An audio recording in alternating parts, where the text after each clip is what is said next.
Troy, you want to go Facebook Live with us? All right. You're all on candid camera. Why is that just on live? I don't know. All right. So thanks everybody for coming. We're going to kick off our first coaches clinic. What we'll do is our plan is to start here with some admins type stuff, and then we'll transition out to the cage area, and we'll just work on some drills that Fred and I have found to be super useful. Obviously, everybody has, if you have your own drills that have been useful to you in the past, we're not trying to recreate the wheel. But I know in years past, we've had situations where coaches have been interested in getting more drills, and we're here to provide that. So that's basically what we'll be doing out there. But for the purposes of being in here, let's want to kick off by going around the room and kind of introducing everybody to one another. So let's go to you. John? Wow. Battery dies. I'm Drew tomorrow. I'll be assisting Trav at ATU this year.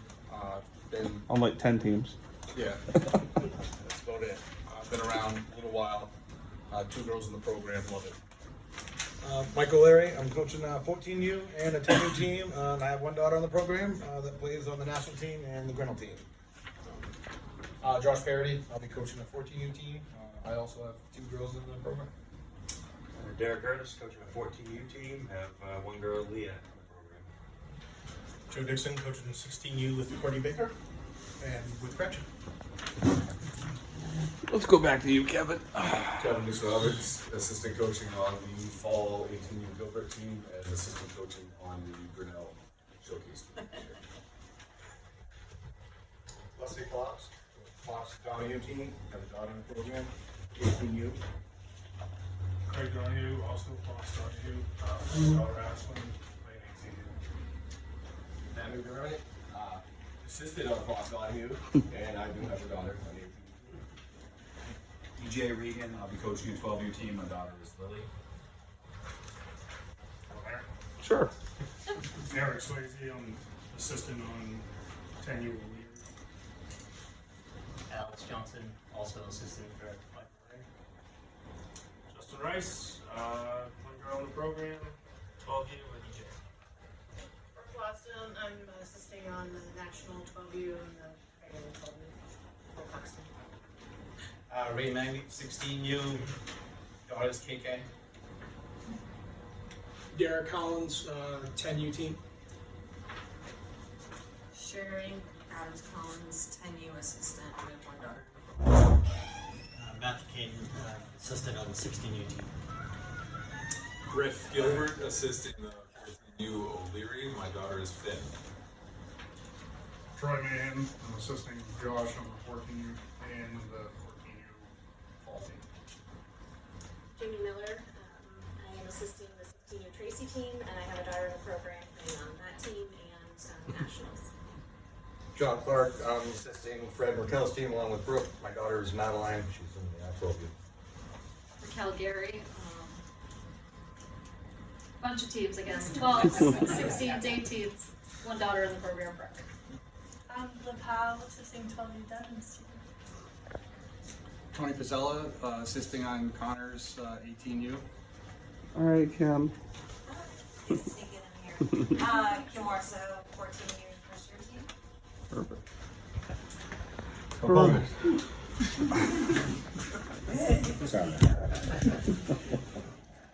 All right, so for expectations for this meeting, if you have a question, don't hold it.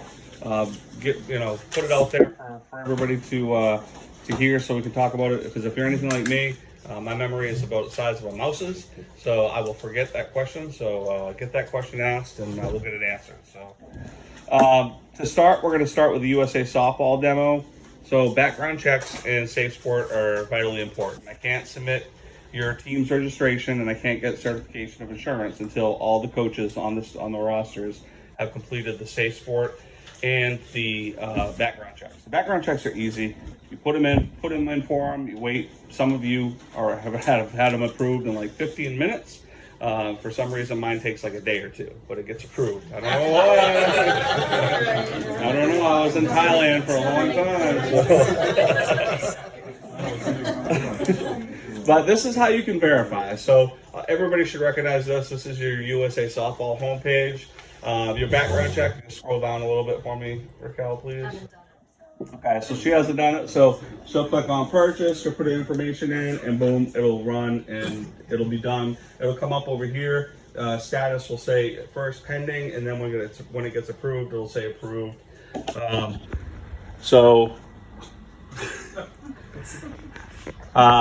If you would click on the Safe Sport for me, please. So this is the big one. Safe Sport was introduced to us last year.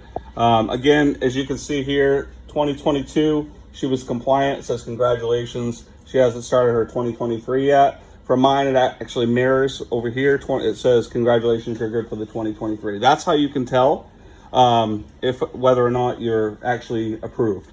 Because I have a different view. So, but if you scroll down here to Raquel to if you'll log us in via your login, if you.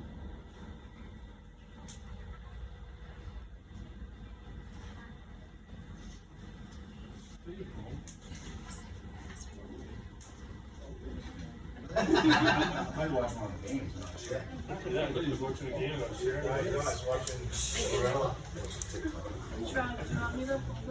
But that would be awesome.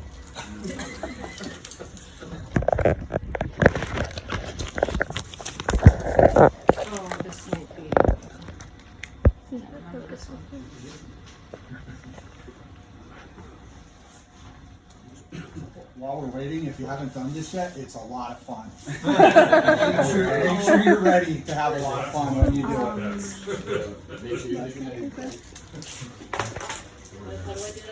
If you've never done it, it's 90 minutes the first time, and 90 minutes is no joke.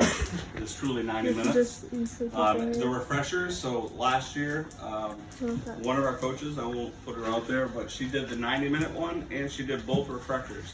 So she did all three of them, so that just started her clock again this year, so she has to do the 90-minute one again. So theoretically how it's supposed to work is the 90-minute one for 1 year, and then 30-minute one for the next year, 30-minute one for the third year, and then the fourth year you're back to the 90-minute one. There was just one thing that I wanted to show. Basically, once you get logged in, it's okay. Once you get logged in there's actually a button on there now that says sync my account. Okay, so if you click on sync my account, that should actually trigger the USA Softball Safe Sport connection to actually occur, and then that'll update it. A lot of you will say, hey, I completed it. I'll go into the profile for the team. I can't show you that. But I go into the I just can't because I can share it. But I go into the profile for the team, and it actually shows, like for Fred Wilcox, background check. It'll be a green check. For Safe Sport, green check. Birth certificate, green check. So I don't need your birth certificate. But anyway, so that's basically what we wanted to show there, so that everybody understands that we can't do anything until those are completed for each team. So those are vitally important to get out there, get completed, and then we'll get your team submitted. Sorry, Joe. Oh, you're not alone. You can start and stop it too. So You you can. can start a Yep. portion of it and then go back to it. Yes. Kevin? Just to clarify, when you purchase your background check, you do not need to also purchase the ACE. Correct. ACE is not a is not a requirement for USA Softball. It's just the background check and Safe Sport. And Safe Sport is a long evolution. Anyways. So that is our USA Softball demo. Thanks, Raquel. For communication, I guess you should have contacted your teams by now, right? So you should have at least sent out a, hey, I am Susie Q. I'm going to be your coach for specifically the head coaches. I'm going to be the head coach for this team. We'll set up, meet and greets, or maybe we won't meet and greet until later if it's a high school age team, right? Because theoretically, those students aren't going to be doing anything until we start on November 5th or 6th. But if you have not done that, if you haven't contacted your teams, please make that a priority, just to let them know who you are, so that they're not just out there hanging out, not knowing who their coaches are, et cetera, et cetera. You can chime in anytime. I'll go if you want. Go ahead. You want me to take the next one? Yep. So use of the cages. So this year we're going to do something a little bit different. Last year we had employees working on the weekends, and it was kind of, I don't want to say useless, but I guess we really didn't need them there. So I think what we're going to do is just give codes. I'm looking for a new lock to put on the door out here, and we can just open and close from just a smart lock from our phones. Be easier just to kind of enter that way than trying to use that key lock out there, that keypad out there, because that freezes up every now and then. But all we ask is that you just make sure that the tunnels get cleaned up when you're done. We're going to do something different this year also, because we had a little bit of an issue last year with it. That the balls, I don't know if those of you that were at Hitters Count when we were there, they used to have us sign the balls out, the buckets of balls at the front desk.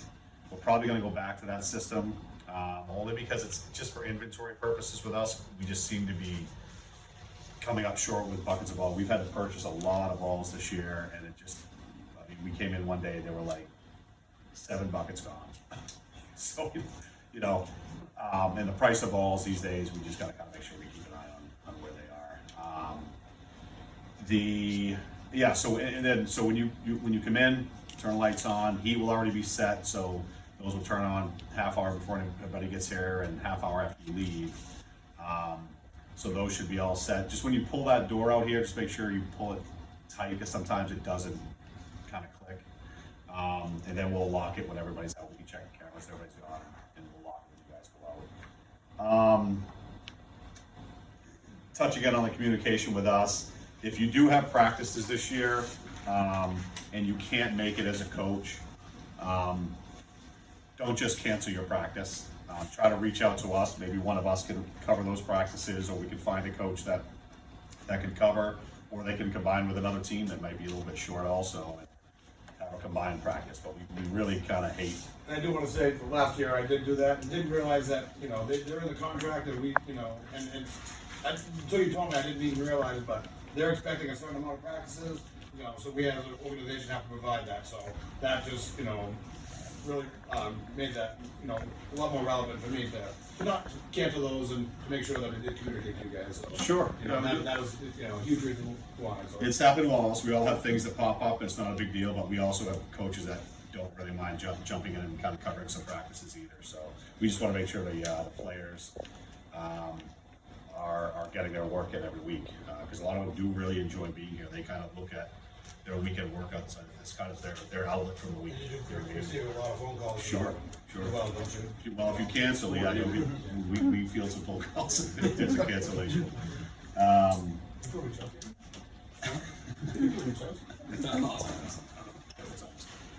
If tournaments, if you need players, same thing. If you don't mind going through us, just so we kind of can keep track of who's coming from which team, and we're not trying to micromanage that, but it's easier if we can just kind of, because sometimes there might be 2 or 3 teams from the same age group that might need a couple of players, and we don't want them kind of overcommitting to a couple different teams. We just kind of want to keep things in order, so teams know who's available and who's not available.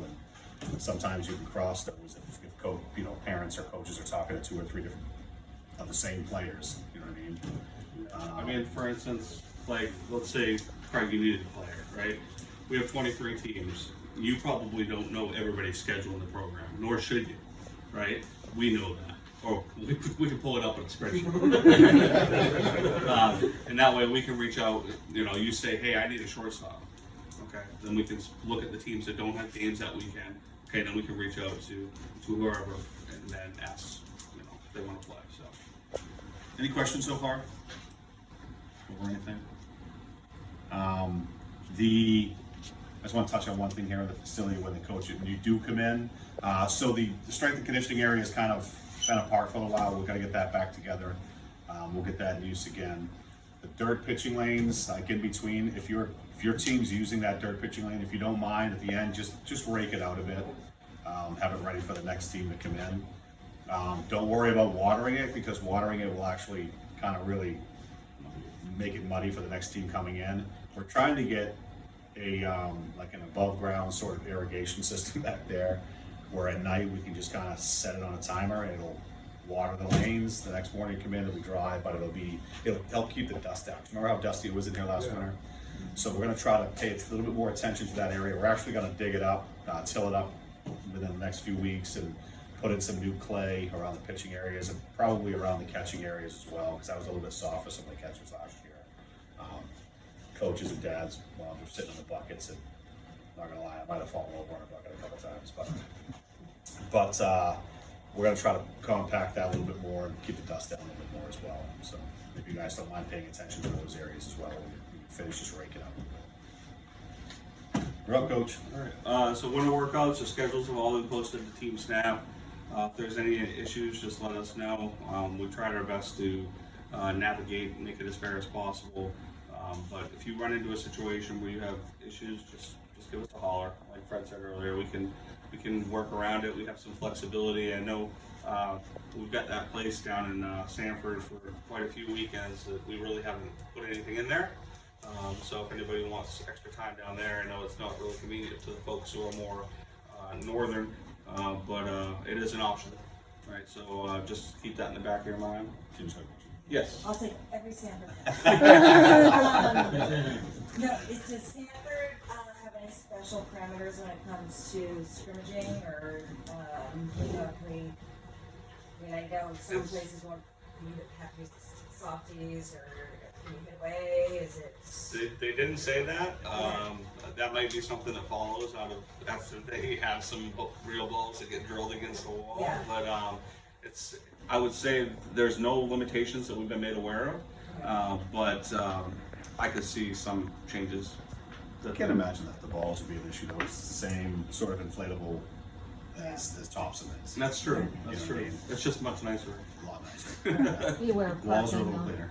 Yeah, parking is a little suspect there. There's not a whole lot of parking. And what was the other thing? Shouldn't have a problem with workouts, winter workouts. So it's when they start having tournaments there, that's when they're going to run into the issues. When teams coming in, No, not till October Soon, 1st. yeah. I think.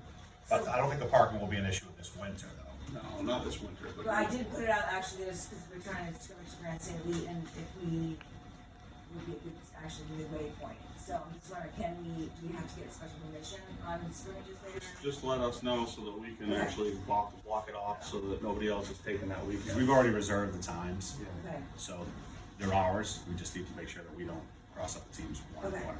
So. And as far as size, I don't know what a good comparison would be. It's probably the same size as Half Thompson. Yeah. Yeah. It's maybe a little bit wider where the net is, but it's about the same sort of, like if you play on that first field, home plate was down that corner where you come in. Left field's probably the same. It's probably the same to right field as well. It's going to look bigger because they're putting in nets. It's actually bigger out left field, but they're going to be putting in some batting tunnels in there. It sounds like Turf's really There's nice. actually lights that you can see things. Turf's really yeah, nice. turf's, lights everything's are nice. Walls are nice and clean. There's no mold. It's beautiful. As far as winter workouts though, we're not leaving our gear there this year. I know it's a little bit more of a hassle to actually cart it back and forth when we have practices, but we brought a bunch of stuff over there, and by the end of winter workouts, it was gone. And I'm not gonna point fingers, although I think we all have a decent idea where it went. It is what it is, right? It's just we're gonna bring our own gear in and take our own gear out when we leave. It's just gonna be a lot simpler and just better, right?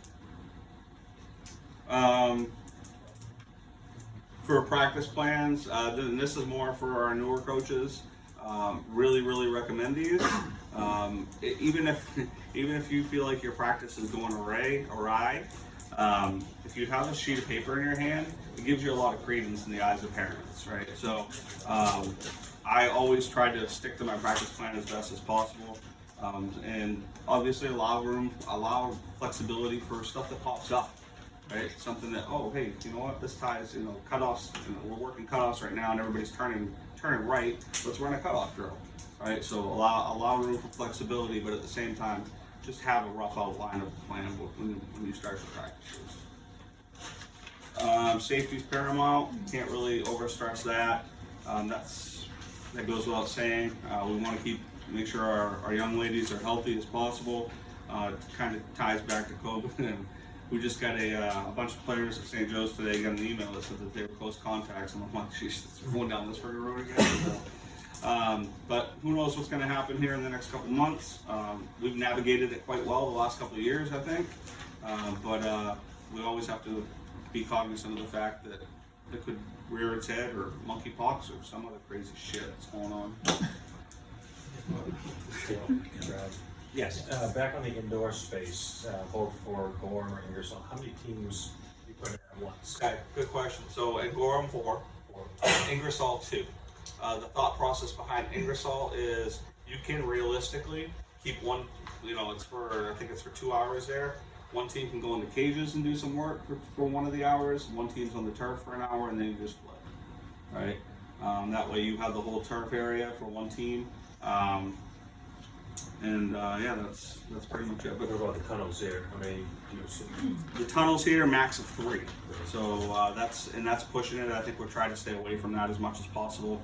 But 3, with the thought process being, you can have 2 teams in the tunnels, 1 team in the dirt area, and in the classroom, and then you just kind of rotate around. So, but as we go forward from our first week, every week we'll send out an updated, hey, this is kind of how it's going to lay out, and then I don't recommend you holding off on your practice plans, because I know one team held off on their practice plans until I sent that email out last year, and that's not advisable. Just do your practice plans, and then when we send that out, you might have to copy and cut and paste a little bit around just to kind of fit the whole program's needs. Or if you have your practice plan done, shoot it to us, and then we'll set up our weekly email in accordance with how you have your practice plan. We'll try and get that out late Mondays or Tuesdays. How do you communicate bad weather situations? Okay, so everybody here has probably received the director's weekly update. So bad weather situations will go out to everybody. So if, let's say, for instance, we have a Saturday blizzard and we're closing everything, we'll send out, which is very, very uncommon, right? So, but we'd send out an email, just a brief email. We'd also put it on our Facebook page. But the word would definitely get out, whether it's via TeamSnap or social media or something. And you guys are the ones that make that call. Typically, because we're in coordination with Gorham Sports Center and the other facilities, but ultimately, like I said, it's very uncommon unless ice is usually the biggest one that we'll close for, because ice is a pain in the ass, right? So snow, we're all used to that, but most facilities won't close to snow. And what we say to our folks in the years past is, we're not going to shut down if it's a snowstorm, but if you feel unsafe for coming, stay home, right? Your parents, you can make decisions.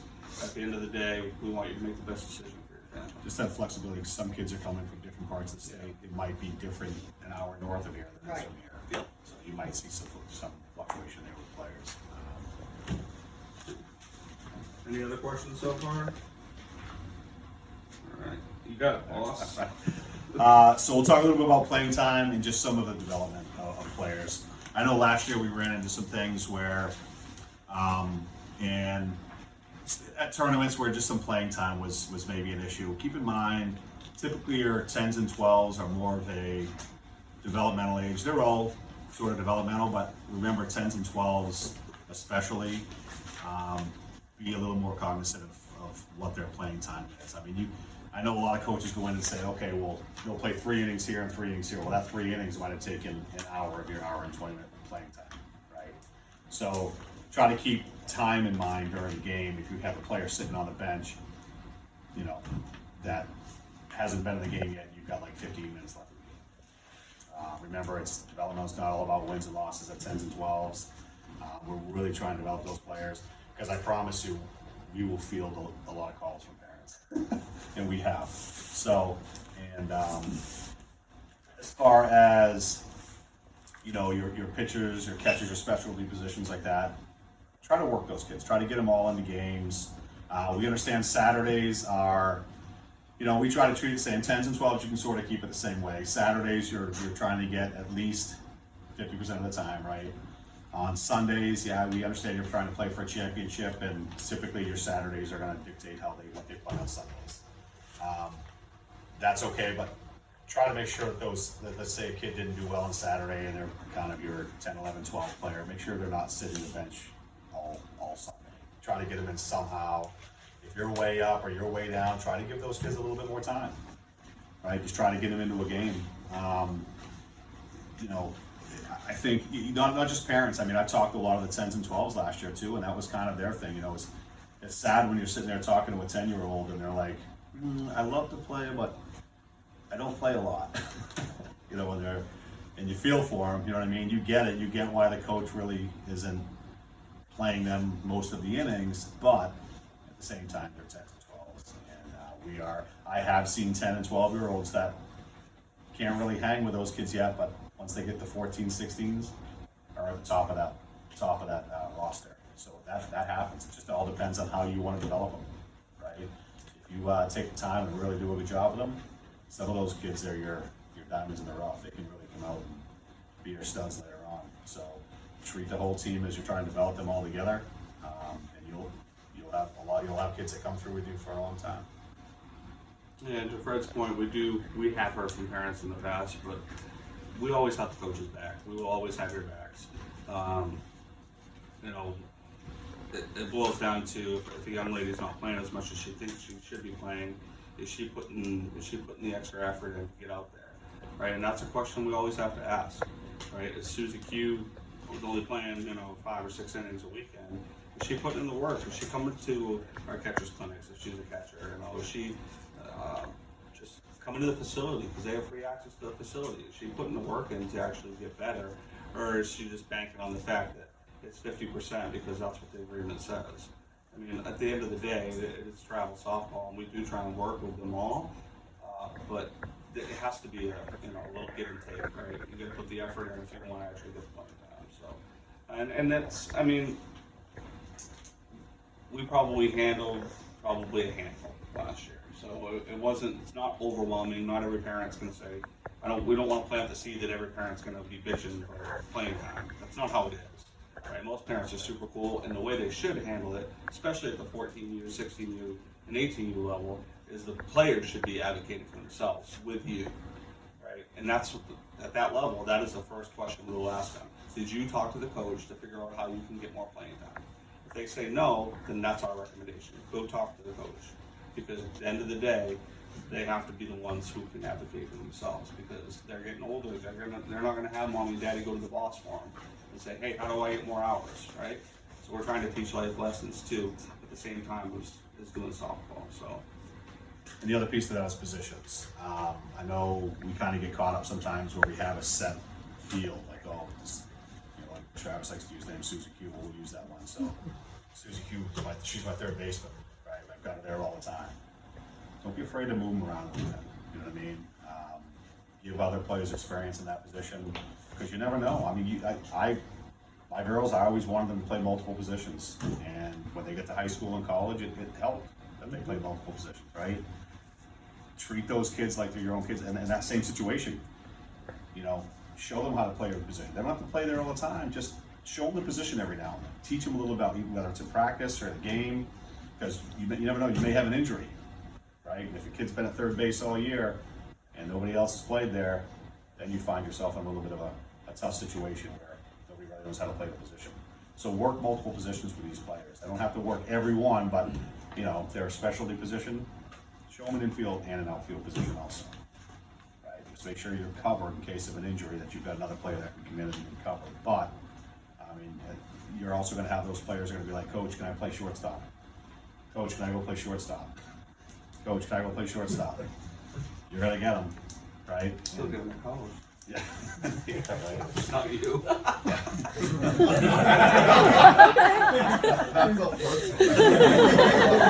One over two. Yeah. But you're gonna have those questions. But like I said, just in practice, have them play there, see how they do. Right? They may see that's a little bit different for them, and stop asking you all the time, and maybe want really like where you're putting them. Right? So just keep in mind, just move them around a little bit. Hey guys. Yes. Does pitcher development happen at the regular practices, or are there separate kind of pitching? So pitching should all happen here. If you want, or I guess you could do it if you're in Ingersoll too. But at the end, most of it's going to happen here in the dirt. When we break out the weekly schedules, some teams, I think last year, did we have some teams throw on the turf too? I think we did, yeah. So that might be a case, 1 week you're on the dirt, 1 week you're on the turf pitching, but it always happens here. And I know we've spoken with Julie. She's going to be making her rounds this year, which is something different than we had last year. Periodically, she's going to pop in, especially to teams that have her as a pitching coach for her pitchers. So I wouldn't be surprised if you see her pop into one of your practices periodically. So, all right, tournaments. I know that there's some coaches who like certain tournaments. Just send me a reminder, and that way we can set you up for those tournaments. They should actually. Some of them are already started posting. Some of them won't post until we get closer to December. But at the end of the year, we really like to have a good rough layout, if not everything kind of lined up for your summer, so that you know by the end of December, hey, we're playing these 6 weekends. And aside from that, I can set up my family vacation, or I can set up, camp time, or et cetera, right? So we try and have that lined up by the end of December. I think we did a pretty good job last year. It'll be a little bit more challenging this year with more teams, but that's what we'll continue to strive for. That being said, we also need blackout dates, right? So if you already know I got a wedding this weekend that I can't miss, just shoot us an email, let us know, and then I'll put it legitimately, we'll block it out in your schedule, so we do not even look to schedule a tournament that week. It's completely completely off the books as far as what we'll try and do. We also account for high school and Little League All-Stars, so we know high school teams can't start until after June 20-ish, right, because of state championships. We won't schedule any 16U or 18U tournaments until after that, unless you specifically request, I'd like to do this tournament. And then you can work that out with your parents, right? As long as you have parental buy-in, whatever. But we traditionally will not book any. But that means that your tournaments are then crammed into a 8-week window, right? So you don't have much time outside of that. Yeah. You should get off you, Joe. We do the same thing for Little League All-Stars, although last year they kind of threw us a curveball and moved the dates a little bit. So we'll try and continue to adhere to that. But if anybody in here on the Lily board, poor Drew. All right, so you are all charged once you hear the dates with letting me know. Well, I know they probably won't play on weekends. Brian, if they hosted at Westbrook again, Brian will be able to do the tournament. That's true too. And if he's doing tournaments, or those two plays like on a Sunday night. And Westbrook owns the Little League tournament softball. Oh, they're trying to give it away to us. I'm already doing enough down there. I'm not going out there and run a tournament. And some of you new coaches, if you don't know what tournaments they are, some of you may not have been in tournament. We can help you find some too.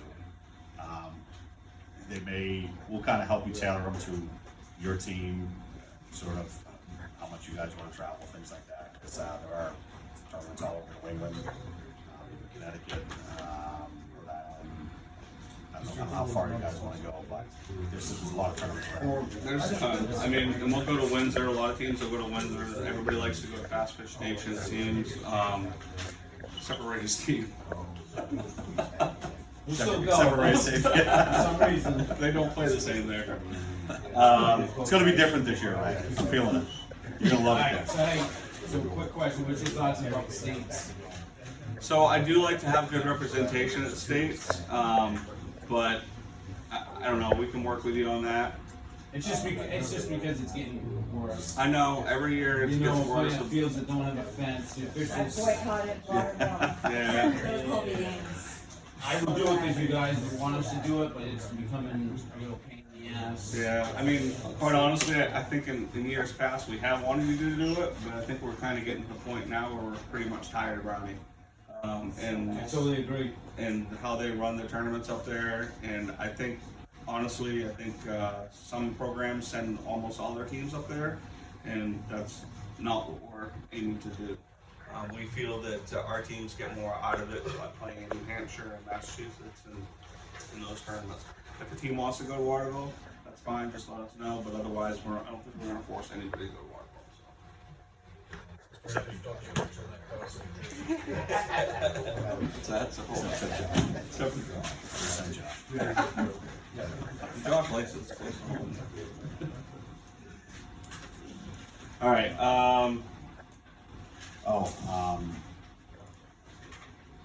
already touch on the last one? Practice gear. We'll probably try to distribute that by mid-October. We'll send out an email basically outlining, hey, your gear is here ready to be picked up. Please come pick it up when you can. You can send an assistant or head coach or a parent, as long as somebody comes and picks it up and your team has that gear. We're pretty close. I mean, we probably could put together most of it, but we gotta order some more balls because we do have more teams. So Still looking for some gear from last year. yeah, I think we've talked to most of the coaches, and some of them are keeping it because they're coaching, like Miner's keeping his because he's got the fall ball team.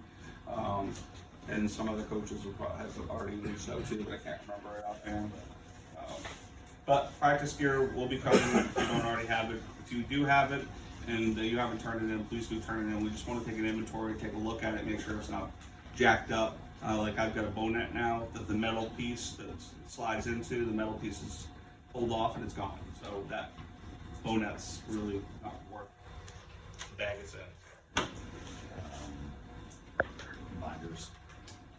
Binders, I mean, it would be great to have them back because they've got birth certificates in it, and then I don't have to print those ones out again for next year. But if you, I mean, like your team is mostly coming back together, right? So, I mean, your team, you could keep your binder, and then I can just give you the new birth certificate. I can actually give you the people's birth certificates at the desktop and do that next year. Yeah, I could take, yeah. But ideally, we'll have everybody's binders back. That way we can put new ones together and get them back up to you. All right, you good? You're up, bud. Appreciate this one. So, I think we've all probably been through this at some point in our coaching careers, but there are some competing organizations out there that we they're not real fond of, or don't particularly get along with. I've had my run-ins with them, and some pretty good ones, and I think we need to just really focus on going forward. We need to just focus on rising above any of the noise. Just sort of just do our thing. We show our thing on the field, and I think we've got a lot of good talent in this organization that we do that. There were a couple of instances last year where we kind of had squabbles with them with their coaches on the fields, or just whatever it is. I think we're established enough. We've got a good group of parents, kids, coaches here that I think we do our thing and we forget about all the other junk that goes along with all that stuff. We've tried to establish a good organization here, and I think we have great coaches, and I think it's, one thing that's always said to me is just stay in your own lane and go right by, right?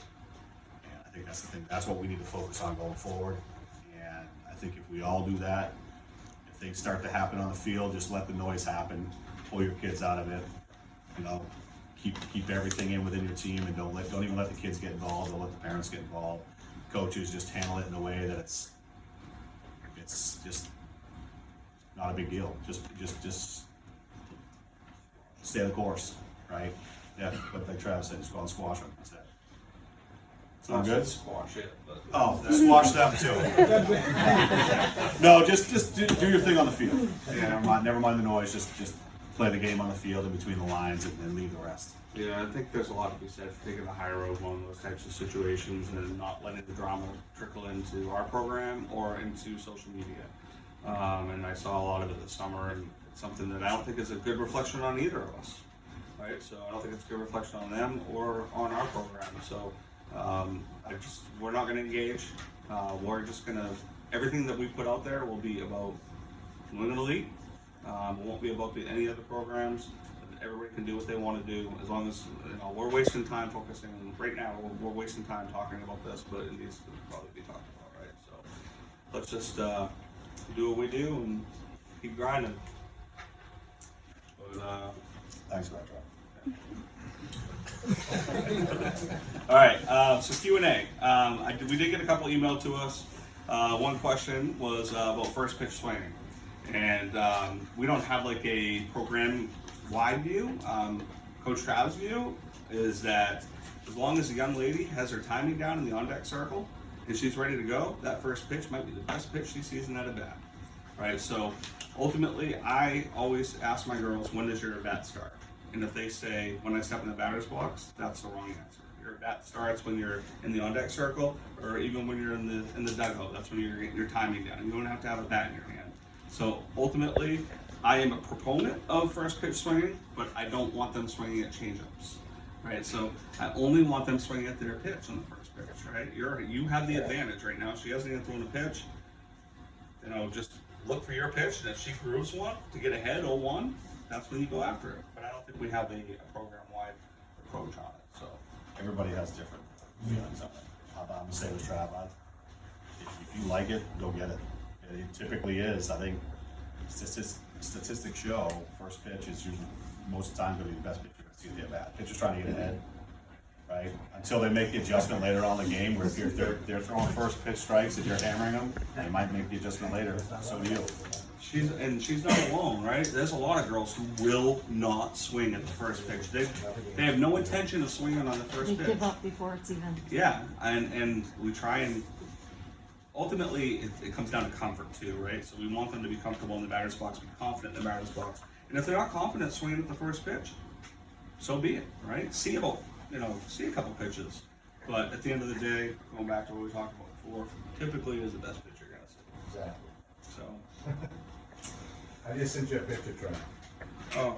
I have it. Oh, you got it? Okay. We also got an email question about catchers calling pitches and wristbands. We will provide wristbands if you want them. You do not have to use them. We had most of our teams use them last year. We do have accounts for Never Miss a Sign that we can give to folks, and you can create your own wristbands in there if you want to. Again, it's not necessarily a program directive. We do feel that at some point in time, prior to them getting to college, they should become accustomed to wristbands, because a lot of colleges are using them. I know one that isn't, but He's probably using index cards. but you know, most colleges do use them. So having them, if we don't introduce them to the wristband process, I think we're doing a disservice to them.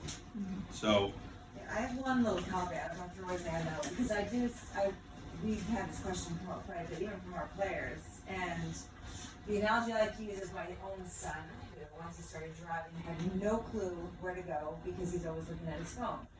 Couldn't pay attention to what was happening on the roads typically as a passenger in the car. And what I've tried to tell him at the 10, 12, even younger 14U level is I want you to know how to play the game first. I don't want you to be robots. I want you to be able to understand what's going to happen. If the ball comes to me, I need to know what to do with it. And if it doesn't, you need to know ABC scenarios, and the wristband's not going to give you all those scenarios. So I guess from my perspective, I like at the younger levels especially, I really just want them to get to know the game.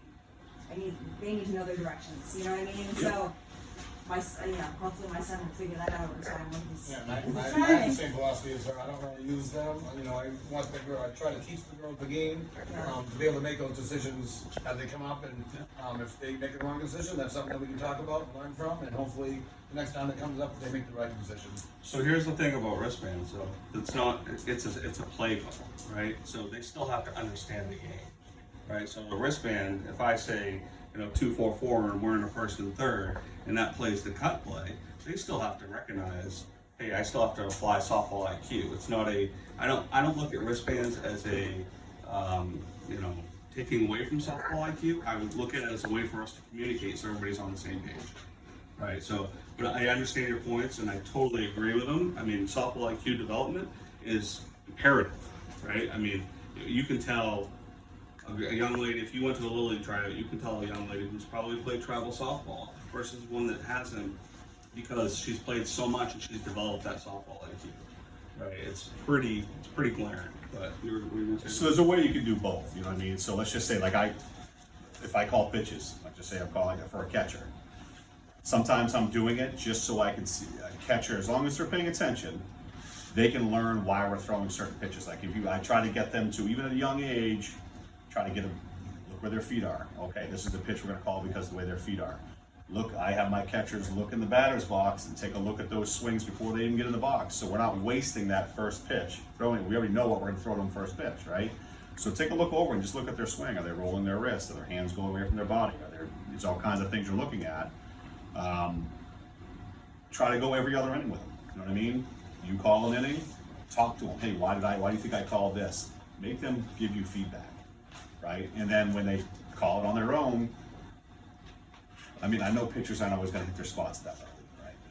So, but you'll see where the catcher's set up sometimes. You'll say, hey, okay, why did you call that outside against that pitcher?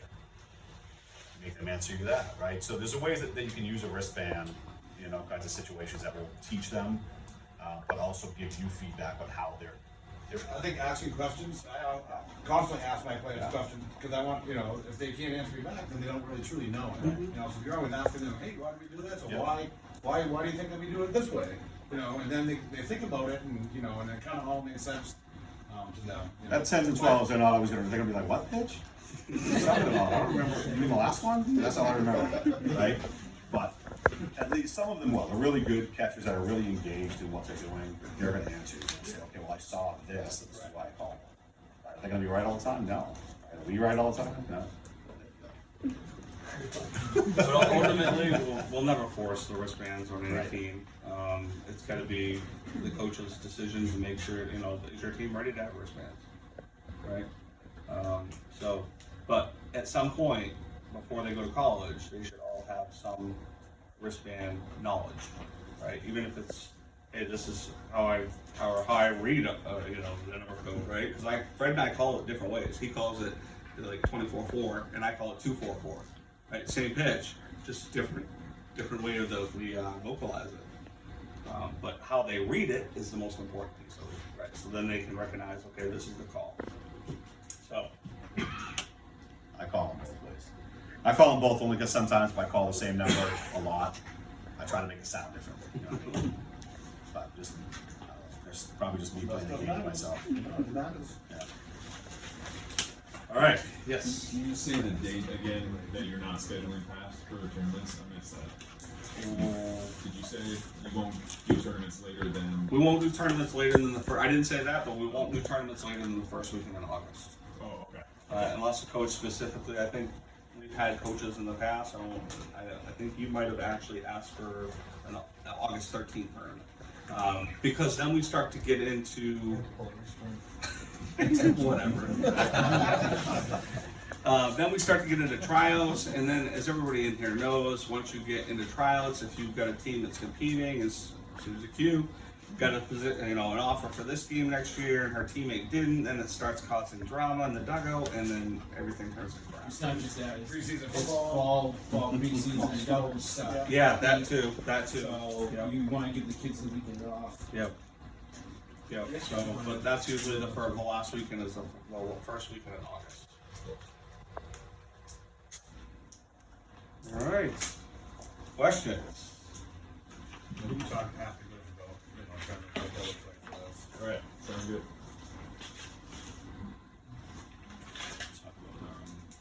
Uniforms at all? We haven't talked about uniforms, so we'll do the sizing. What are we gonna do the sizing? I haven't really laid that out yet. So when did we do it last year? We did it early. Yeah. Well, no, I think we waited till January actually because kids grow. The 10s and 12s tend to grow. That's typically when we do sizing for uniforms, and we'll do it on one of your cages days. We'll have them come in, get sized for uniforms, and then we'll place the order after everybody's sized. Practice shirts and sweatshirts will be here in October, so maybe when we do the gear distribution, we can give those to coaches as well. Bags will be here in October. The other helmets won't be in until, we have a bunch here, but they won't be in until January supply. So they're ordered, they're just not. So Trav, what's being provided for the girls that's been here and the girls, I know some, most of them got stuff, like you're gonna stay with the same bags and stuff like Yeah. that, the girls? Yeah.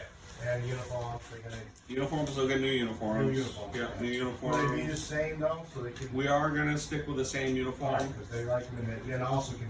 The only difference this year, Les, is we're gonna issue black pants. Okay. So then they'll have, for the returning, they'll have white and black. Yeah. So then it allows you more flexibility when you're doing the uniforms Right. for each tournament weekends. So the national team will debut a different uniform, but we're gonna use, I think, as far as I know, we're gonna use the same uniforms next summer as we did this past summer.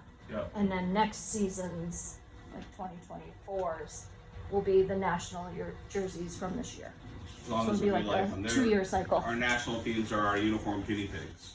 That's what I told all of them. So if everybody likes them and they seem to like the artwork that we've showed them, then we'll switch to those in the In next, spring, in yeah. the next year. How about steroids?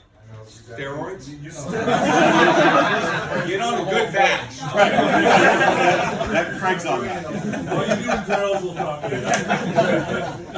You guys had them for the national team last year? Yeah, we bought, I bought it myself. I think Drew bought his for his team. So we I know a lot issued. of girls asked for them for us. Well, the problem is we couldn't get them later. Yeah, I know, we tried. Right? So, I just didn't know what the. So we might be able to, Mad like if Dog. parent, if teams decide they want to, we can probably, if they'll pay for them, Yeah. we can probably Yeah, get a that's fine. bulk Yeah. if we So do it early we'll enough. look into it. Was it Mad Dog Sports? Or It's something like that? Mad Sport Socks or Yeah. something. That's Oh, what- That's what we went through last yeah, year. definitely if you can, because I know the girls wanted last year. We raised money for that last year. The apparel store, we've talked to numerous places. I and think tried I to got it, find though. different. We think we found a place that we want to go with, but we're trying to get away from the problems that we had last year with. It's supposed to be that were kind of an issue with us last year. We're trying to fix those problems. So hang tight with those things. Coaches shirts will be here Coaches' in shirts, yeah. October as well. Hopefully things are a little easier to get this year. Hats is still gonna be a, big question mark, because of the thread shortage and I think we did find bucket hats though. I know a lot of the girls wanted bucket hats. So I think we did find some bucket hats. Which is good. Actually, one of the guys we talked to, you guys remember the co-ed naked shirts from back in the day? Yep. We're talking to the guys that were the founders of that company. It was pretty funny to walk in down the halls of his business and see all the old co-ed naked t-shirts and stuff. They're coming back. We're trying to figure out one for Elite. Anybody got the ideas? Let me know. Yeah, they're actually. What's that? Unicorns. Unicorns, yeah. They're Co-ed Naked's relaunching, so Yeah. they'll be coming back on the market here soon. that building is crazy, the production. All right. You got any other questions? Come on. Hotels. Hotels will go in coordination with tournaments. We will try and get you into Courtyard Marriott's and not into It's in Leominster. Days Inn and Leominster. Did I say it right? Yes, you did. Leominster, Yeah. Did anybody stay there right now? Oh. Anybody run it? I think Marcel's team stayed there. I don't think stayed there once. They were doing a drug deal in the back door. Blood on the Blood elevator, on the wall. like a handprint down the wall. We're gonna try and avoid McPherson Park as much as possible next year. Is that all? That's low. Yeah. Yeah. Nothing good really comes out of that place. And to Ray's point a few minutes ago, they don't have fences there at any of their fields, so which is ridiculous for 14U and above, honestly. But we'll try and stay away from Lowell. I mean, there's some teams might be going to the same tournaments as other teams within their age group. That happens. Typically, we try and make it so that there's more than like 10 teams in that tournament, so the odds of you playing a sister team are low. But with 23 teams, shit happens. Well, I think it's just because they have all the umpires with you. That's why they use Drinking. There's things, they Chelmsford right across the way. Oh, yeah. Very Well, Chelmsford has fences. I know, but I'm trying to figure out, it's the same way with Browning, when he uses water, it's just because that's where they're all from. I don't know if you guys have ever been to Taunton before, but if you guys get an opportunity to go to Taunton and play at that facility, it's a great facility, great tournament, good teams. Not many people really think to go Tewksbury. there. I love Taunton's a great Tewksbury. spot. Tewksbury's great.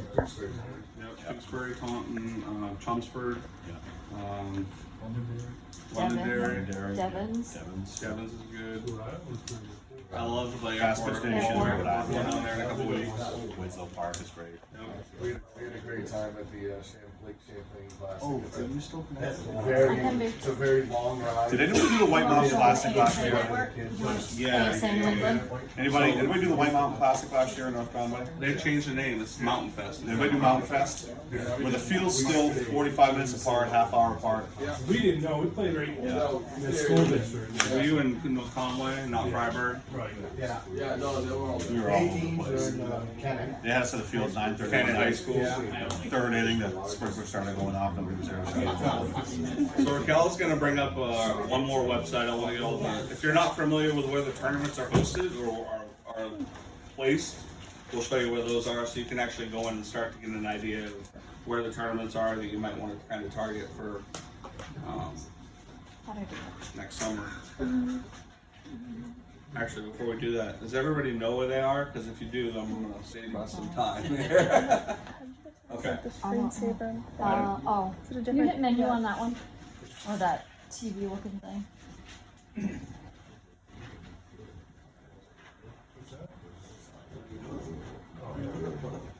Yeah, that was it. There we go. Okay. You might just need to exit out of that one.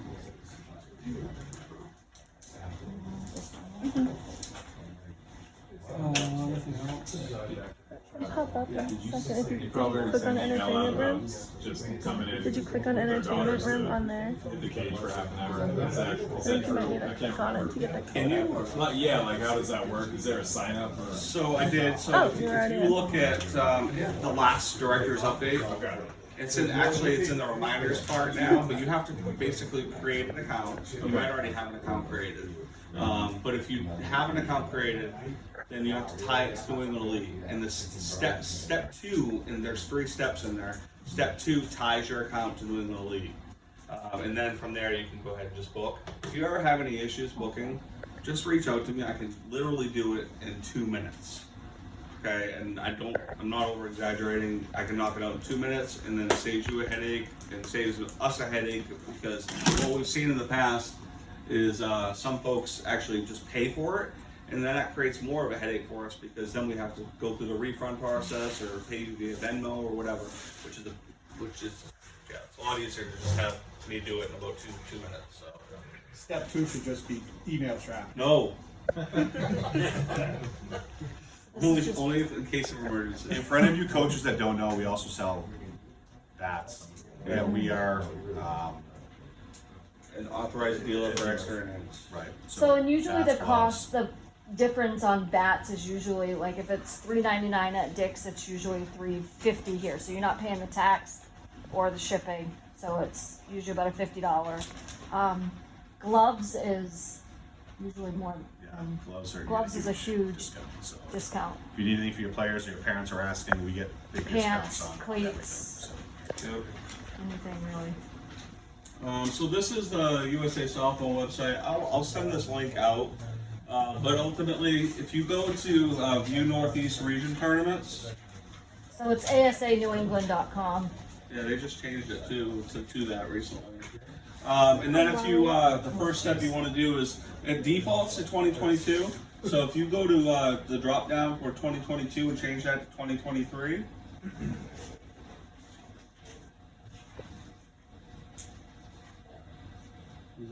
Okay, so there's not a whole hell of a lot out there right now for 2023, but there are some. All right, I think mostly New Hampshire, Dan Boyce, Mac-Phil's put up there the college showcase that he hosts in June, so that's up there. So there's 10 out there, whatever. But FPN, Fast Pitch Nation in Windsor, they'll probably launch theirs probably, I'd say, like in the next month or so for next summer. That's at playfpn.com. This is where you're going to find the majority of your tournaments. if you go to Fast Pitch Nation, it's pay at the plate. When we book these, and ideally, if you come through us, we'll book them for you. That way we can track them because we're the ones who make payments for them, right? So that way we'll make the payments, we'll send the payments out, and then if it's a Fast Pitch Nation here, or if it's any pay at the plate, we'll have to give you cash that you can pay umpires at the plate. There's several tournaments, a lot of tournaments are going that route. We did last year. I don't know if we're going to do it again this year. We'll see, but yeah, that's basically where you'll find most of your tournaments is right there, and playfpn.com are your two main locations for tournaments. Some of their teams might want to go to the Team New Jersey events. I think those are under Triple Play Fast Pitch, and then there's other ones that we utilize, like what else do we have tournaments? Team New Jersey has their own website. Firecracker has their own website. Yep, Firecracker Sports. But I'm just curious. It seems like more tournaments are identifying a class. You see a lot more open tournaments. Has anyone noticed a difference between? I mean, obviously C, you probably want to be a little cautious of, but I'm just curious. It seems like they always used to be open, but now I'm seeing more and more classes listed. I think honestly, I have seen it too. I know what you're saying, and I think it's just they want to keep so C class. If you're a C, it's a town team, right? If you're a B, I think it's less than four towns combined, and if you're an A, it's more than four towns combined. So if you looked at your teams, how many teams or how many towns are represented in your teams? That's why when we register them everybody's team as an A, right? If you find a tournament that you want to go to that's a B, which is probably, it's comparable to an A. All you have to do is we have to register for it, and then I have to let Brownie know, and Brownie will reach out to the commissioner for whatever state you're going to and give a thumbs up to send our team to a B tournament because we're registered as an A. So we can definitely work through it. I think A and B are pretty comparable. I wouldn't put any of our teams in a C. I don't think they get anything out of it. But yeah, they're going away from open for some reason or another. I think maybe it's because they want to keep those town games town only. That's a good question. Anybody else?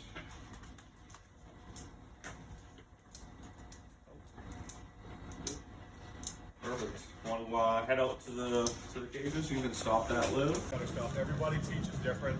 I just want to make sure that when we are, we talked about, especially with throwing, fielding, that we make sure we definitely do our progressions every day. Make sure we stretch, try to throw show proper mechanics when we're throwing, especially at the younger ages, because I see just far too many kids that come into our teams that just have really bad mechanics. I'm seeing it somewhat at my older levels where the players just have bad arm slots, or they're throwing from down here, or just feet aren't in the right place. I try to make sure that, I talk about footwork all the time with my teams. Footwork, I think, is the most important part of any sport that you'll ever play. And if we have good footwork, everything else will become a little bit easier. We're not overcompensating for, if I'm trying to throw to Justin here, I want to make sure my feet aren't out here, and I'm trying to overcompensate by my arm coming behind here to make that line to him. I want to make sure I'm lined up so I can get here, make that good strong throw over the top, lead with that elbow, snap down, those sort of things. Try to get a little bit more velocity behind it. Definitely the accuracy is going to be better, but we're not creating bad habits, so we're not getting those injuries as much. So make sure we go. Does anybody here know what progressions are, or not know what progressions are when you go through your stretches, throwing? Anybody? Can you give it a show? Okay, so we typically will start. I know. 10 toes, you're pointing at your partner here. Up until about 2 or 3 years ago, we used to do these wrist flick things. You got away from those things, right? Because it got players in the habit of kind of getting their hands way out here, right? So now we just sort of do twist the wrist, point with your elbow or your glove at your partner, tap the wall behind, right? When we throw, you pull this glove into your armpit, right? That's your resistance. Here, elbow over the top, lead to your partner, right? Snap down, right? So 10 toes, we do that. When I turn, I talk about 3 eyes. My youngest players, you get an eye on your shoulder, your hip and your ankle. You're here, same thing, right? Either lead with my elbow here, here. But when I go to this, I want to make sure that I finish that snap down. I don't want my hand finishing out here, because that causes the ball to sail. So I always like to make sure that we finish snap down, right? So that's the second movement. Then I just back them up a little bit, right after 8 or 10 throws. Back them up a little bit, a little more distance between you. Make sure again, footwork is an important thing. When you're receiving the ball, make sure that they're getting behind the ball. They're not just staying feet stuck in the mud, right? When they're receiving the ball, make sure we're not catching the ball going over the field. Make sure they're moving and getting behind the ball. So as you go through the progressions, like I said, make sure you're kind of walking out through the lines a little bit. Make sure the arm slots are good. Make sure that our footwork is good. Biggest thing is I see players get too complacent, they get kind of lazy, and they just start throwing the ball around like this, right? Next thing you know, none of them are getting any work out of it. They all have arms that are hanging, right? Coach, my arm hurts. Oh, really? You don't say. I just watched you throw like this for half an hour, right? So really work their mechanics, right? Really drive it home. You want to save your arms, you want to have a long career, injury-free, not always injury-free, but less chance of injury. Make sure their mechanics are really good, especially at the younger ages. Because like I said, I'm seeing a lot of 16s and 18s right now. Their arms are hanging, and their mechanics are just off. And if they come to me and I'm a first-time coach, I'm trying to fix them, their chances of fixing that at 16 and 18s are not very good. Right? They'll do it twice and they'll revert back to whatever they were doing, and not a lot you can do for that unless you take a lot of time, which in nationals fall, you don't have a lot of time. Right? So that's a little bit about throwing. So make sure we kind of progress. First couple of weeks of the winter, I don't like to go real long yet, right? I like to kind of keep it within a distance that they're comfortable with, just get their arms warmed up. A couple of drills I saw when I started going around to college, camps and clinics a little bit, just some things that the coaches would show us. One of them is this. They kind of get their arm behind their head a few times before they make that throw. Another one for your long toss or your figure eights, right? Internal, external rotation of the shoulders. It really helps to stretch those shoulders out a little bit. And make sure that when they're throwing, they're not stopped back here and just trying to make that heave. They're really putting their momentum into that throw. Okay? Try to save them a lot. Just you don't want injuries, and it can happen. If they have them communicate with you a lot, know the difference between discomfort and pain. Right? You're gonna feel discomfort when they first start throwing this winter, especially if they haven't thrown all fall. There's gonna be some discomfort there. Make sure they're icing every night. Make sure they're taking care of their arms. If it's injured, if they're hanging all the time, make sure you're checking their mechanics a lot. Have them slow down. Don't throw long for a little while. Just make them work mechanic stuff. It doesn't always have to be throwing the ball, but just some motions, just some movements. Long toss.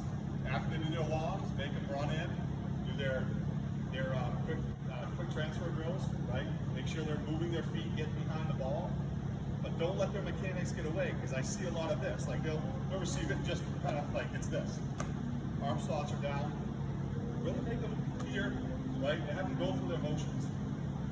Really make sure that they're getting those mechanics down really well. I can't stress that enough. It's just to make sure that fundamentals and mechanics are being watched. Especially early on. 5-6 weeks into the practices, you can start to work, lower arm slot throws across the diamond, stuff like that. But when they first get into their winter workouts, really make sure that they're stretching and properly working their arms. Okay, anybody have any questions so far on the throwing? Didn't really cover it that well, did I? All right then, perfect. Next thing I want to go into is our everydays. And I ask my kids this. Liv's got a glove, so she'll. So our everydays. Why do we call them everydays? Because you should be doing them every day, right? Otherwise, we call them every other days. So I usually like to have them start down the knees, they can start on their feet. Basically, they're kind of getting down here. They're rolling at, and they're going out to get it, right? We're not letting them sit back on their heels and sit up here and go down to it. Have them stay in that down position. Roll right at them, right? Nose into the glove, go get it. Hand follows in. Same thing with backhands, right? You're rolling it out, you're raking out the ball, right? Here, make sure we're raking out. A lot of players, younger players especially, are going to try to chop down traffic, or they're going to kind of do this thing. Stay out on the ball, right? Have them rake out to it, go out to it. Make sure they're not following it up into their bodies, right? When their head gets back in here, sometimes they can lose a little bit. Get it out in front, okay? Every day is kind of these short hops, right? Short hop, work to the ball, work through the ball. Sometimes they can work into that transfer and throw. Right, ball goes up, right? Have them work into that transfer and that position. Have them get low, stay low. Don't let them come up out of it. So all of that stuff, you'll kind of learn as you start work with other coaches. If you don't know, have them show you. All right, but make sure they're working all of these things. These are real. When you get to college, how important are these every days? Yeah, it's a way of getting reps without always having a ball hit you. It's very easy. It's short. It's glove work. It's footwork. So you can work it. Do it from your knees. You can do it from standing up every day. Sound good? What's next on the list? Fielding. What's that? Ground balls. Make sure that we're not putting 12, 13 kids in one line. You're just hitting grounders to them. Right? You want to practice that goes really slow and really boring. Having 12 kids standing around at a time is not going to be a good thing. If you have 3 or 4 coaches on your team, get 3 or 4 lines going. Right? Lots of reps. Lots of reps. Just keep hitting grounders, putting buckets out. They don't always have to make that throw. If their arms are tired, like I know in the beginnings of my winter workouts, I use more buckets than I do have them throw. As they go through their throwing progressions, right? They're going to be throwing in other things. You don't always have to have them throwing back to you. Working it into buckets gets you a lot more reps, right? And you're not chasing balls around and stuff like that, because they're not always going to make accurate throws. They're trying to work on just the grounders for now. Have them ground, right? Field it, simulate the throw, drop in the bucket, get another line. All right, so lots of reps. Keep your practices moving. So, anybody have any questions so far? Same thing with outfield. If you get an opportunity to split up your team in field, outfield, to get more reps, then switch. Work that into your practice plans, right? 10 minutes infield, 10 minutes outfield, switch. Work different drills. Try to work progression drills, right? I always try to work, like I do flips with my middle infielders. I'll work flips. We get into kind of a box drill. We just work flips this way or this way, and then you can start hitting them grounders up the middle, and then working flips to the second base, flips to shortstop, all of those things. You can work those progressions all the time. Get creative with your workouts. Kids love it when you challenge them. They'll love it. When they start getting bored, you lose them, right? That's pretty much it for fielding. Make things competitive. Yeah, make things competitive. I don't know if you guys know this or not, but kids are competitive. They love to compete with each other. And it's always friendly. Like, you make it friendly and fun, they can't wait to come back and do it again, right? That's what keeps them coming back every week. When they start getting bored, they just lose interest in the sport, and they go play that sport, starts with yell, and, we don't like that. Keep them loving the game. Make it really fast-paced. I always tell my players, work fast, right? If you're going to make mistakes, make fast mistakes. Because they're going to make them, right? Just keep it competitive, keep it fast, flowing, keep them moving all the time. Definitely give them water breaks. It's going to get warm. But 1 or 2 minutes, then right back. Try to end your practices with some sort of a competition. I always like to do that, right? Sends them away laughing at each other. It's kind of fun.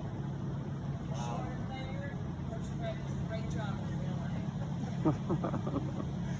Yeah. Just don't have him run the bases. I am not as fast as a 14-year-old girl, I would say that right now. I am. I smack my head pretty good at going to sports. Thanks, Kim. We appreciate you bringing that up. Oh, God. I still feel that. That's a long time ago. Next thing, Just real quick, do you want to touch upon the numbers for the cages? yeah, okay, so the numbers of the cages in here, obviously these nets close. So it goes like this: 1, 2, 3, 4. 1, 2, Pretty simple, right? 3. We'll have the banners up also, but that's how it goes. 1, 2. 6. Yep, the dividers here go in the middle. You can slide them in, you know, slide them in if you want to hit away from it. Try not, don't hit towards it because the ball will go in between. So always hit away if you have the divider up. Sometimes you'll have a pitcher in here working, live batting, right? Live pitching. We do that. We do that a lot. My teams that I've always coached, typically I start my live hitting the second week. The quicker they can pick the ball up out of the hand, the better hitting team you're gonna have. It's just the way I've always done it. We've always had pretty good hitting teams. So I think that's it for fielding. I think we went to hitting next. We can, before that, if anybody needs a practice plan or whatever, we can provide that for you so you can kind of see how we've mapped them out in the past. If you have them, awesome. But if you ever want one, just reach out to us and we'll get it to you. Well, great. Thanks everybody for coming. Have a great night.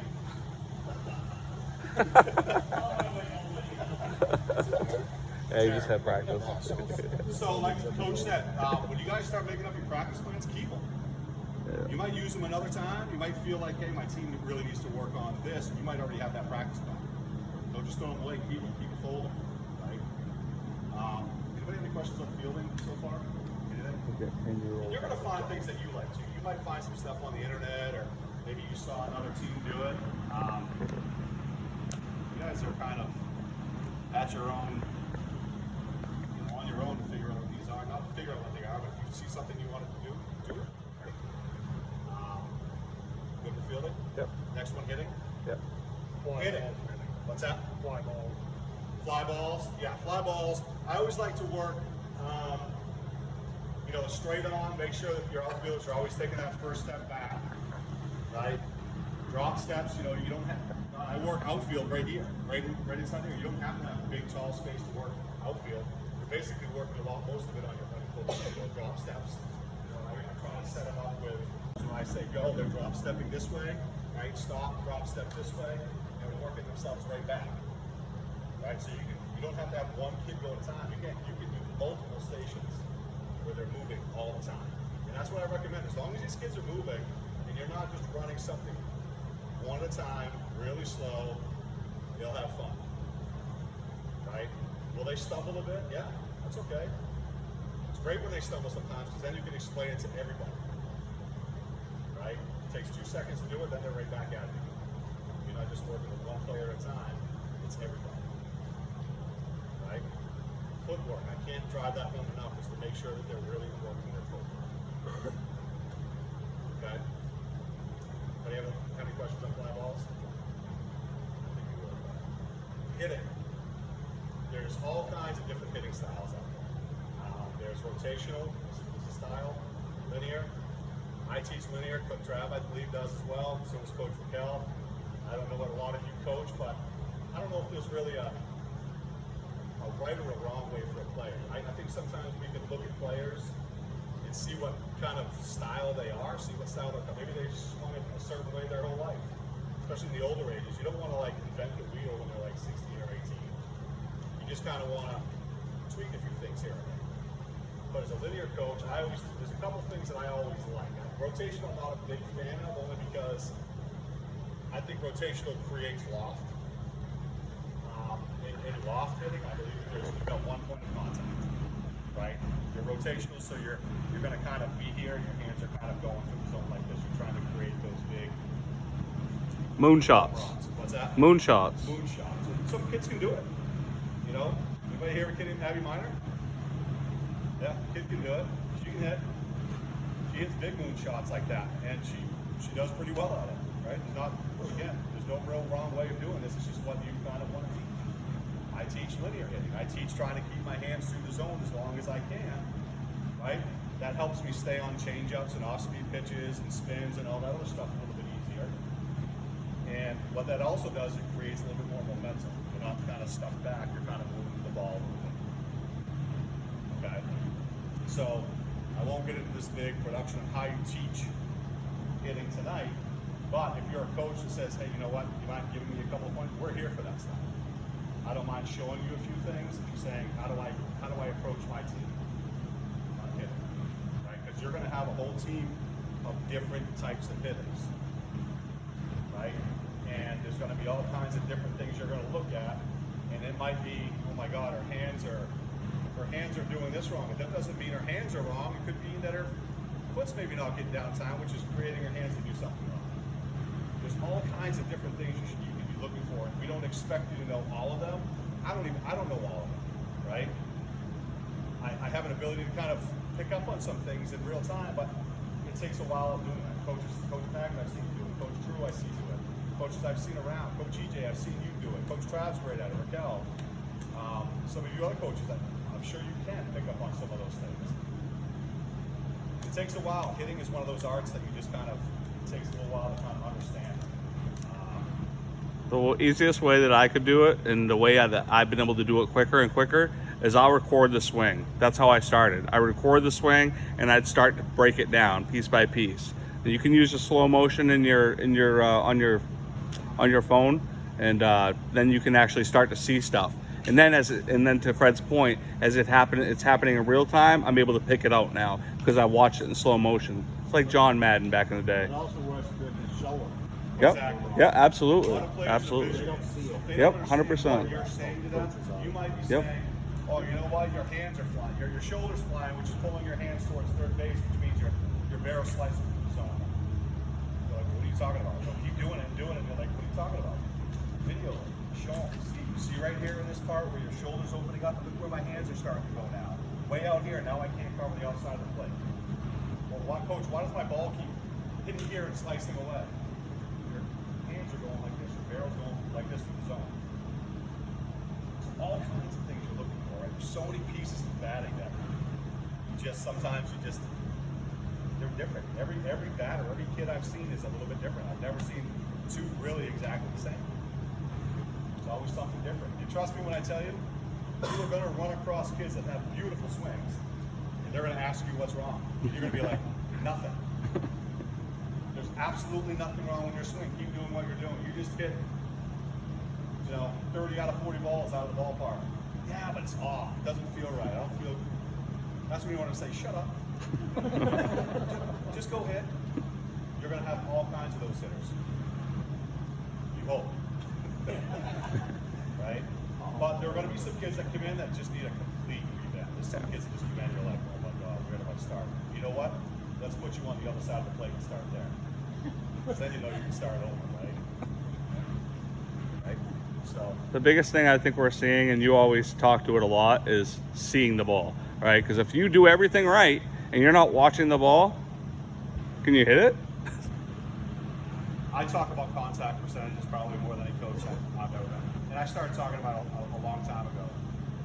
Batting averages are great, but putting the ball in play a lot is more important than just batting averages.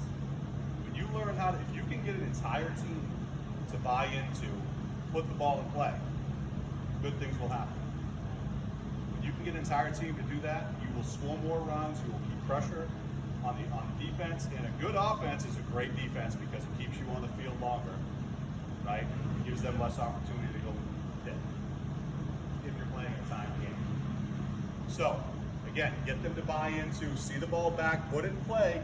You're going to move a runner from first to second, second to third. You're going to score a run, an extra run or two maybe a game. It makes all the difference in the world. And we've got these little gadgets in here. I don't know if we have one here. They're like a little colored whatever. So basically, I love to use those with my players. Okay, they get in their stance, and I'm standing in front of them, and I'll just kind of flip it to them. The thing will spin. I'll call a color out, and they've got to catch it with this hand back here, and it makes their head come back here. And after you do that, and try to end with the color yellow, like the last 4 or 5 times. Say yellow, like 5 times in a row. Why? The color's a ball. Yellow. Right? Then they got yellow stuck in their head. Now they're really seeing the ball back really well. I'm telling you, I see it happen with I think I did it with Cam one day. She was, what a difference with her, right? It does work. Get them to use their third eye, right here, it's on the end of their nose. And they can buy into seeing the ball well, you will have a way different batter on your hands, a way better hitter on your hands. Any questions? I drive it home. Like I said, I'm glad Travis said it, because that's one of the things I drive home more than anything. A lot of times they just see the ball, it fixes a lot of things that they have problems with. To your point, I think putting pressure on the other opponent, and actually I'll give a shout out to Mike Tomlin. He said we want to be the team that puts pressure on our opponents and not having our opponents put pressure on us. When you can put pressure on your opponent, right? They make mistakes. You keep the pressure there, it forces them. They'll make mistakes. You know, how many times, especially at the 10s, 12s, 14s, have you seen a team play clean the whole game? Not very often, right? So when you put the ball in play and they're throwing the ball around, they've got to get you out on the base. Kudos to your team. I'll tell you what, I've had teams that have done that to me. We just throw the ball around, we'll bunt. Where's EJ? On Eagle. How good were they at that? Just put the ball in play. They got to make the play, right? How good were they at putting the ball in play? Just running around the bases. Really good. Right? Any questions? Again, if you have any questions on the hitting stuff, or the fielding stuff, and you need ideas, hey coach, I've got a kid doing this. Video it. Send it to me. Send it to coach. We'll give you feedback. I think it's on our place. One thing I wanted to ask about is just our relationship with next gen. Is there any chance of getting Chris or one of the speed coaches help our players? There are so many people who don't know how to run, and it's amazing to me, and it's something that I'm certainly not going to show up and stay done in my life. But I mean, just to get them properly using their arms rather than I mean, it's amazing to me how it seems like it's an understated thing, but I wonder if we can, for a relationship, is there something we can do to have a couple of speed classes or teach them how to work? We can mention that at the open house on the 30th. Professional runner? Perfect. I didn't want to volunteer myself. All my time. Yeah, we could definitely talk to Chris about that, and at least maybe do something at the open house or on the 30th. I mean, we're obviously working on right angles to the wall and right angle to the bag and taking good corners and everything. Right. At the end, if they don't know how to run, Did you put all their phones on the other side so that they have to stand on that?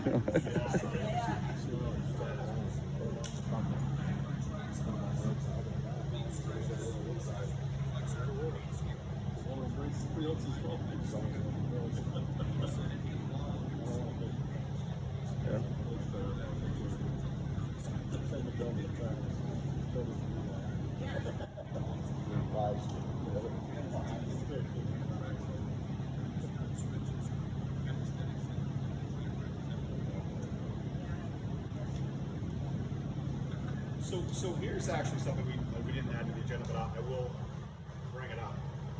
We hold fielding clinics, hitting clinics, and catchers clinics. The catching clinics are free to our players. I don't know if there's another organization that does catcher clinics free to their players. We just need to switch them though. Thursday nights go until 9 is tough on school kids. So, but it's such an under practiced spot. You know what I mean? Catchers are extremely important to every team. So we try to get as much catching clinics as we can, and we can always use the help. Yeah. So if you're a new coach or even an older coach or an experienced coach, we can use your help, right? We're doing this for all of your teams, so all of your catchers are getting the experience and getting the work in. We're not asking you all to be here every week to do it, but if we could get you to a couple of them throughout the winter, if all of you could do a couple of them different weeks, it would really help us out trying to run those classes. Those of you that have done them can see how many kids show up. I mean, I think we get, 30 plus kids sometimes during the winter? And that's awesome that your players want to come in here and put that work in. Because I guarantee you there's not another organization around that as many catches are putting that kind of work in every week outside of their practices. Okay, so if we can get your help, even if you don't know anything about it, it's a great time for you to come in and learn about it yourselves, right? It'll help you with your own practices, figure out just how to do things. So when your catchers go, hey, how do I do this? Or your catchers are having a hard time, you can explain to them, hey, this is how you do it, right? You're learning at the same time that they're learning. Same thing with our fielding and our hitting plans. If you're a coach that wants to come learn about hitting, we're at every one of them. Same thing with the fielding, we're at every one of them. We can show you at the same time you're kind of helping out with the players, and who knows, maybe you'll be working with some of your players and you've got to get an idea of where they're at with things. Right? You should pick up some tips on how to do it yourself. And you can kind of progress into a great, maybe a hitting coach, right? Anything else? Nothing? Anybody got any questions? Anything that you really wanted to target that we haven't hit on tonight? If you are in here with another team, don't be afraid to throw your pitchers against that team, or vice versa. Work with the teams that are in here with you, right? That's how you can go live. So your pitchers aren't throwing a ton. Work with another team. As long as they're not 18 against 10, that's not fair. 10's are gonna win. Just in the tunnel, no hitting out in the dirt area. And same thing at Gorham Sports Center. Don't be afraid to set up a scrimmage during your practice with another team that's your age group there. You can use half the facility for a scrimmage or something. Yeah, and we split it up in quads in there, but I know Coach Ray's done a good job and Drew did a good job of like, hey, can you make sure that my team is in the same half as another team so that we can scrimmage. Just give us a heads up so we can put that together. So Most coaches don't. If you have to move them and Yeah. do a scrimmage, they're not going to care. Justin, nobody else. Craig, I don't know. The biggest thing inside these tunnels is to really make sure the tunnels get pulled over all the way. Yeah. There's no gaps in the nets because the balls will go through. And if I'm hitting down there, I'm hitting through it, and that's all the way over. And up in that side of the tunnel where there's other players get them. So really make sure the tunnels are pulled over correctly. Don't make sure the kids aren't hanging out in between. There's a space, 4-foot space in between the tunnels. Make sure the kids aren't hanging out in between. It's always outside the tunnels. If you guys find anything like you see up there, we're going to put a net back together on top. If you see anything during a practice, I'll have a list of the office going, just on the maintenance list. Just write it down there if you see a problem anywhere. Other than that, you may, in the winter, you may have kids or families come in and be like, oh, it's a little bit chilly in here. It's for a reason. It's because the kids, once they start working, it gets warm. It's really warm. So Sneakers or turf shoes on here, cleats and dirt bikes. sneakers and turfs here.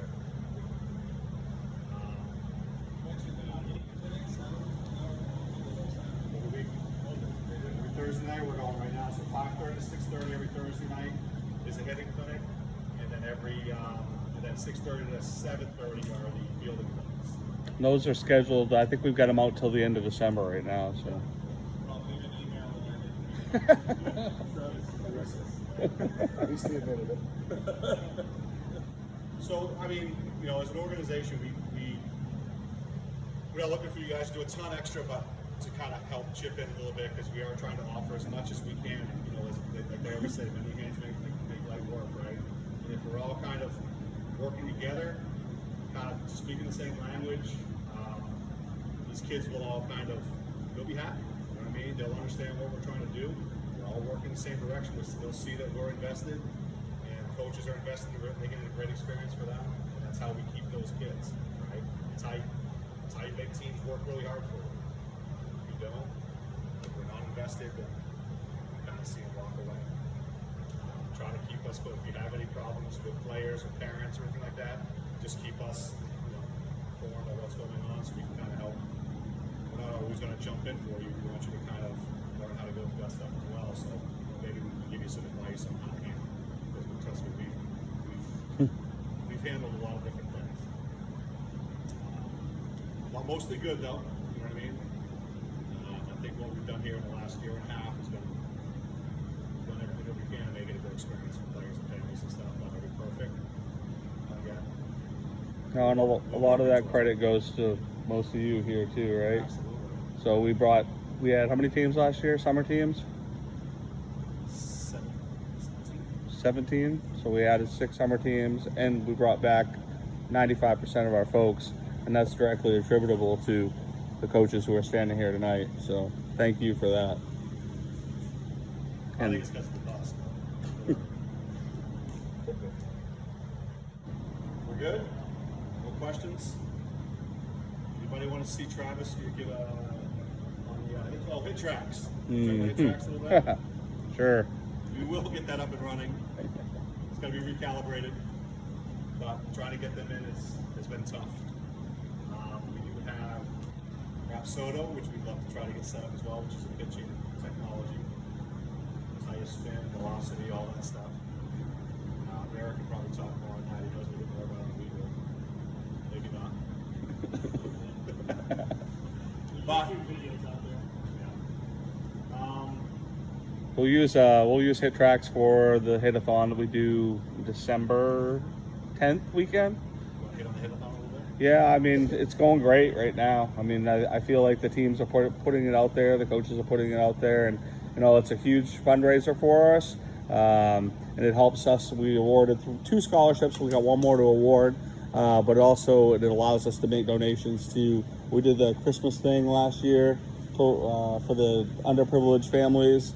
And that goes towards that. We do the donation to the Maine Veterans Home. So the Hit-a-thon it's a big piece because it also goes towards their tuition too, right? And a lot of families, it helps, right? So just keep plugging that in your messages if you can. Or all you have to say is, hey, in the court, Trav or Fred sent out the director's weekly update, and I updated the Hit-a-thon. Right now I think O'Leary's team's winning, is that correct? That's right. All right. So we award prizes. So right now we've got the team prize for the team bonding thing, and obviously the free tuition. But we'll also have prizes once that team one ends. We'll do bat giveaways. We'll have all kinds of other stuff that'll go out to the highest raisers for that period in time. But it's a good thing all the way around. And if you guys have any suggestions, we're all ears. Right? If you have something to say, hey, you know what, this might be great for this facility, or it might be great to kind of do for practice, or just a fun thing for the kids, we're all ears. Have you guys had any luck with the fields this summer? No, Les, we don't want to hear from you. Go ahead. So we've been using the heck out of the Mill Street Field in Raymond. Yeah.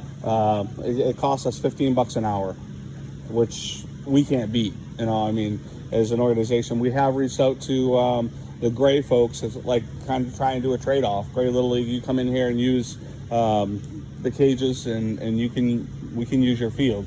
It's gone nowhere. We have talked. We're looking for land. Is basically what it boils down to. If we get land somewhere in this vicinity here, that's what we'd like to do is put some fields in. Towns too. If Yeah. you're part of Little League and you need some tunnel time, Yep. you've got fields in your area, we're not opposed to other towns saying, hey, we'll do it, EJ. Just saying. There are other people in the way of that. One person. No, but seriously, we'll take suggestions from anybody. We're always trying to find a way to make whatever we're doing better. Yeah, Drew's been awesome. We've used Pine Street quite a bit. So between Pine Street and Raymond, those are the places we've been practicing mostly. But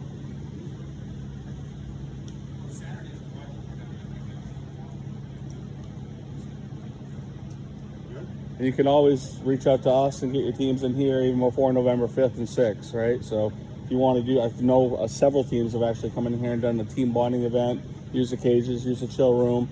That's always open to y'all too. So if you want to make that happen, just let us know. This place is pretty much empty until probably October. So. It's 108 degrees until. Yeah. But the chill room is part of your practice plan. You guys will have classroom time, which is good. Is that what those whiteboards are for? Yep. You want to put them up? It is. Let's do it. Did you know whiteboards are the greatest invention of the century? What's that? remarkable. Oh. I was waiting for I thought you had to. On that note. That's